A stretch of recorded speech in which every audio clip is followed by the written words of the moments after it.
한국 인구수 대략 5,700만 명. 한 기업이 이 5,700만 명을 고객으로 두고 있다면 어떤 분야든 단숨에 세계 상위권으로 치고 올라갈 수 있는 매력적인 숫자입니다. 한 명당 10,000원씩만 받아도 5,700억이니까요. 그래서 한때 중국 시장의 가능성을 평가할 때 한 명당 1원씩만 받아도 13억이라며 중국 시장의 거대함을 표현했었죠. 여기 인구수 2억 7천만 명을 가진 인도네시아라는 국가가 있습니다. 한국의 5배, 일본의 2배 수준인 인도네시아는 특이하게 인구수의 절반이 30대 이하의 젊은 국가이면서 전체 인구의 87%가 무슬림입니다. 그런데 이슬람 교리에 따르면 무슬림은 절대로 음주를 할 수 없는데 요즘 인도네시아에서는 한국의 소주를 마시기 위해 목숨을 건 젊은이들이 생겨나고 있다고 하는데요. 왜 인도네시아 젊은이들은 목숨을 내걸고 소주를 마시는 걸까요?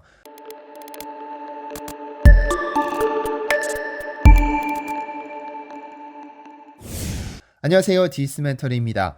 지난 2017년 5월 27일 당시 전세계 프로축구 선수 중 가장 비싼 몸값을 뽐냈던 맨유 소속 폴 포그바는 자신의 인스타그램에 사진을 한 장 올렸습니다. 오른쪽 어깨가 드러난 상태로 하얀 천을 두른 포그바가 방문한 곳은 이슬람 최고 성지로 꼽히는 사우디아라비아의 메카입니다. 알라의 계시를 받아 이슬람교를 창시한 모하메드가 태어난 곳으로 무슬림은 죽기 전에 단 한 번이라도 반드시 메카를 순례해야 합니다. 무슬림들이 지켜야 할 5대 의무 중 마지막 의무로 알려져 있죠. 그리고 전 세계 어느 나라에 사는 무슬림이라도 하루에 5번 꼭 기도를 해야 하는데 이때 그들이 기도하는 방향 역시도 메카로 향해야 합니다. 그리고 무슬림이 아닌 사람은 절대로 메카라는 도시에 출입할 수 없으며 자칫 속이고 출입했다가는 목숨을 부지할 수 없는 신성한 도시인데요. 어쨌든 포그바가 메카를 방문한 것도 그가 무슬림이기 때문에 가능한 것이며 프랑스 대표팀이기도 한 그의 종교가 이슬람교라는 것이 널리 알려지는 계기가 되기도 했죠. 인간은 누구나 자유롭게 종교를 가질 수 있게 종교 선택의 자유는 거의 대부분의 국가에서 헌법으로 명시하고 있는데요. 전 세계에는 기독교, 불교, 힌두교, 천주교, 이슬람교 등 신자가 많다고 알려진 종교 외에도 중국 전통신앙, 부족신앙, 시크교 등등 잘 알려지지 않은 종교들도 많습니다. 이 중 이슬람교는 세계에서 가장 빠르게 성장하는 종교이면서 많은 사람들에게 약간은 불편하고 두려운 종교로 인식됩니다.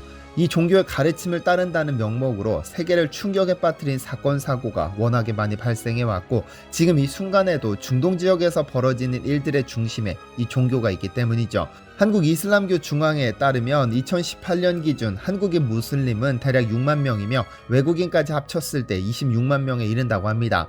전체 인구의 0.4% 정도 차지하는 비중인데 중동을 중심으로 한 이슬람 국가에서는 거의 대부분의 인구가 무슬림인 경우가 많습니다. 그런데 인도네시아는 동남아시아 국가임에도 전체 인구수 2억 7천만 명 중 87%가 무슬림이라고 알려져 있는데 이는 전체 무슬림 인구의 약 10%를 차지하는 숫자로 단일 국가로는 세계 최대 무슬림 국가입니다. 1200년대 초 아랍 상인들이 인도네시아 수마트라 섬에 전파한 이후 인도네시아 토착 신앙과 결합되면서 이름만 이슬람일 뿐 정통 이슬람교와는 다른 경우가 많습니다. 그래서 인도네시아 무슬림은 아랍 등 무슬림으로부터 비판을 받기도 하는데요. 그런데 어쨌든 이슬람은 기독교나 천주교, 불교 등과는 근본적으로 다른 성격을 가지고 있습니다. 가장 특징적인 부분은 이슬람의 경우 다른 종교와는 달리 정치, 경제, 사회, 문화 등 세속적인 부분들로부터 종교가 분리되지 않습니다. 이 종교적인 믿음은 다른 모든 세속적인 것들을 초월하는 우월적 지위를 누리며 이 때문에 이슬람교 경전인 꾸란과 모하메드의 생전 언행을 기록했다고 알려진 순나는 종교뿐 아니라 세속적인 모든 행위를 통제하는 근본 원칙이 됩니다. 이를 샤리아법이라고 부르는데 샤리아법은 워낙에 광범위하게 적용되어 공공행위, 사적 행위에 적용되어 대부분의 중동 국가에서는 이 샤리아법이 헌법보다도 높은 지위를 누리고 있죠. 그래서 꾸란 5장에서 이야기하듯이 음주는 성공을 방해하는 짓거리로 인식되어 대부분의 무슬림 국가에서는 음주는 금지됩니다. 그런데 인도네시아에서 사고가 터지고 맙니다. 지난 10월 11일 SNS에 게재된 동영상 하나에 인도네시아 전역이 발칵 뒤집히는 사건이 발생했습니다. SNS에 떡하니 무슬림으로 소개한 이 남성은 자신이 마치 칵테일 제조하듯 소주를 마시는 모습을 찍어 올렸는데 이 동영상 때문에 그 남성의 목숨이 위태로워졌습니다. 그는 동영상에서 성공이라는 한글이 적힌 소주로 칵테일을 만들어 마시는 모습을 담았는데 함께 앉은 젊은 여성들은 히잡까지 쓴 채로 소주 칵테일을 마시며 즐거워했죠. 우리 한국인들이 볼 때는 와, 한류 열풍이 무슬림들까지 열광시키는구나 라면서 기뻐했을지도 모르지만 이 동영상 하나는 전체 인구의 87%를 차지하는 인도네시아 무슬림 사회를 발칵 뒤집어 놨습니다. 국가마다 약간의 차이는 있지만 통상적으로 이슬람권에서 음주와 술을 생산하는 것은 불법입니다. 이란의 경우 2015년 음주 3회 누적 범죄자에게 극형을 집행하기도 했고, 사우디의 경우는 콩을 숙성하면서 생기는 소량의 알코올 성분조차도 자국 내 수입을 금지합니다. 왜냐하면 음주는 이슬람 샤리아가 금지시킨 하람에 해당하기 때문이죠. 이와 반대로 먹어도 되는 것에는 할랄이라고 합니다. 전체 인구의 87%가 무슬림인 인도네시아에서는 당연히 무슬림이 소주를 마셨다는 것은 율법을 정면으로 어긴 것이고, 이는 자칫 그의 목숨을 위태롭게 합니다. 극단주의 이슬람을 추종하는 누군가가 그를 종교라는 이름으로 처벌할 수도 있으니까요. 이런 비판이 이어지자 이 남성은 내가 마신 소주는 그냥 소주가 아니라 할랄 소주라면서 보통 알코올이 포함된 일반적인 소주가 아니라 무슬림을 위해 만들어진 무알코올 소주라는 것입니다. 그럼에도 비판이 사그러들지 않았죠.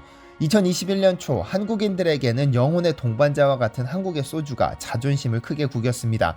농림축산식품부가 한국을 방문한 외국인 8,000명을 대상으로 설문조사를 실시했는데 한국의 소주가 외국인이 가장 싫어하는 한식으로 꼽혔기 때문입니다. 이에 네티즌들은 외국의 와인이나 위스키에 비해 맛도 향도 없는 소주를 싫어하는 것이 당연하다는 반응과 마치 생 알코올을 마시는 느낌의 소주를 한국인이 아닌 어떤 외국인이 좋아하겠냐라는 반응이 줄을 이뤘는데요.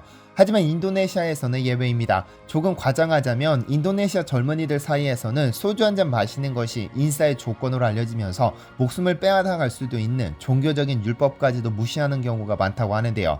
2019년부터 인도네시아에서 빠르게 확장 중인 트렌드가 있습니다. 한국농수산식품유통공사는 인도네시아 현지에 젊은 소비자를 겨냥한 소주 칵테일바가 눈에 띄게 늘고 있다고 전했습니다. 이 소주 칵테일바는 기존 인도네시아의 한류 소비 방식이 달라졌다는 것을 의미합니다. 원래 한식당에서 삼겹살을 구워 먹으면서 소주 한 잔 마셔보는 것이 트렌드였다면 이제는 아예 소주를 테마로 한 바가 들어섰다는 것은 소주 하나가 하나의 트렌드가 되었다는 것을 의미합니다. 젊은이들 사이에서 워낙에 한류의 인기가 높다 보니 프랜차이즈 칵테일바까지 등장한 상황이죠. 소주가 인기를 끄는 가장 큰 이유는 아무래도 한국 드라마나 영화 주인공이 즐기는 모습을 본 한류 팬들 덕분이겠지만, 와인에 비해 향이 강하지도 않고 위스키나 보드카보다 알코올 도수가 낮은 관계로 여성들도 쉽게 즐길 수 있는 칵테일로 만들 수 있다는 점도 인기 요인입니다.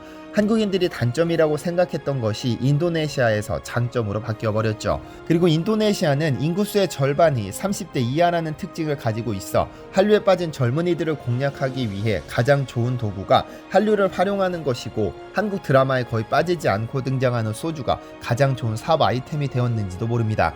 여기에 SNS를 잘 활용하는 젊은 층에게는 마치 드라마의 주인공이 된 것처럼 소주 한 잔 마시는 인증샷을 올려야 핵 인싸가 되다 보니 이렇게 특이한 칵테일바까지 등장했는데요.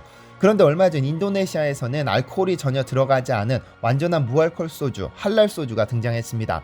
할랄은 이슬람 율법에 따라 허용된 방식으로 도축, 처리, 가공된 모든 식품을 뜻하는데, 대부분의 무슬림은 할랄 인증을 받지 않은 식품에는 손도 대지 않습니다. 할랄이 아닌 식품을 가리키는 용어가 하람인데, 돼지고기와 그 부산물, 술 등의 알코올이 전부 하람 식품입니다. 따라서 할랄 식품에는 돼지고기나 알코올 성분이 0%여야 합니다. 그러나 한국 드라마 등에 등장하는 소주를 마시고 싶지만 이슬람교는 술 소비를 허용하지 않기 때문에 보통 17도가량의 알코올을 완전히 제거한 할랄 소주의 등장을 촉발시킨 것이죠. 완성된 제품은 360ml로 동일하고 한국 돈 3,600원에 판매되지만 아주 큰 인기를 끌고 있는 중이라고 합니다. 그런데 요즘 소주의 인기가 어마어마합니다. 지난 2018년 펜실베니아 주립대